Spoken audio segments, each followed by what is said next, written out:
નમસ્તે વિદ્યાર્થી મિત્રો, તો સીઈટી પરીક્ષા તૈયારી માટેના એક નવા વિડીયોમાં આપનું હાર્દિક સ્વાગત છે. સીઈટી 2025ના પ્રશ્નપત્રમાં એક પ્રશ્ન આવ્યો હતો, દર્પણ આકૃતિ. દર્પણ એટલે અરીસો, જેને સાદી ભાષામાં આપણે આગલું કહેવી. તો એની આધારિત જો પ્રશ્ન આવે તો આપણે એનો માર્ક ન કપાય, અને કદાચ અરીસો આપણી પાસે હોય કે ન હોય તો એનો જવાબ કઈ રીતના આવે એ જાણવા માટે આપણે આજે મળ્યા છીએ. તો શરૂ કરીએ.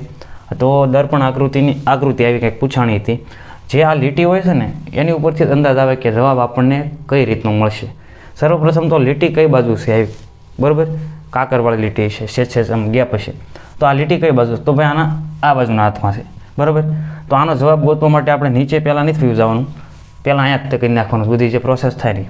તો સર્વપ્રથમ તો આ બાજુ લીટી છે એટલે આપણે એક ચોરસ અહીંયા દોરશું, એની બાજુમાં જ છે. આ બની ગયું આપણું ચોરસ, બરાબર. એક ચોરસ બની ગયું. કારણ કે અરીસો આ બાજુ છે તો શું બનશે, એમ જે ભાજ બનશે નવી એવું પૂછવા માંગે. તો જે પડખે હોય આની બરાબર સામે કોણ આવે? એક્ઝેક્ટ સામે આ. તો અહીંયા આપણે એ નિશાની મૂકી દેવાની. એવી રીતે નીચે પ્લસની નિશાની છે આની સામે, બરાબર. તો આ મૂકી દેવાની પ્લસની નિશાની.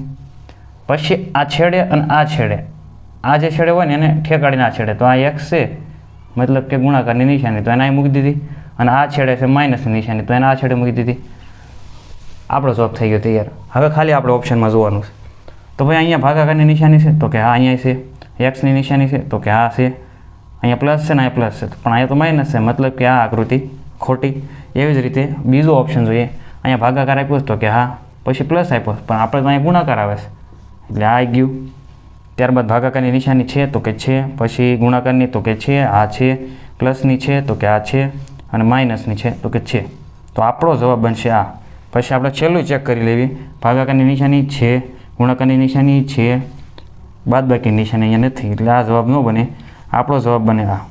દર્પણ અરીસો સમજવા માટે ખાલી એટલું જ જોવાનું છે કે આ જે લીટી હોય છે એ કઈ સાઈડમાં આપી છે. ઘણી વખત નીચે પણ આપેલી હોઈ શકે, ઘણીવાર ઉપર બી આપેલી હોઈ શકે અને સાઈડમાં પણ આપેલી હોઈ શકે. જે બાજુ હોય એની સાઈડમાં ચોરસ બનાવી આપવાનું. માની લો કે આ જ તે લીટી છે નીચે હોય તો આપણે કઈ રીતના બનાવી શકવી? તો અહીંયા હું દોરું છે નાનું એવું ચોરસ. તો એ નીચે હોય, બરાબર, અહીંયા લીટી હોય તો એનો જવાબ શું બને? તો સૌથી પહેલાં એની સામે કોણ છે? તો કે પ્લસ, તો અહીંયા પ્લસ મૂકી દેવાનું. એની સામે માઇનસ, તો માઇનસ, બરાબર. પછી એની છેડે અહીં ભાગાકારની નિશાની, તો આ છેડે મૂકવાની ભાગાકારની નિશાની. એ આ છેડે ગુણાકાર છે, તો અહીંયા મૂકી દેવાની ગુણાકારની. તો જવાબ પાછો કંઈક આ ટાઈપનો બને.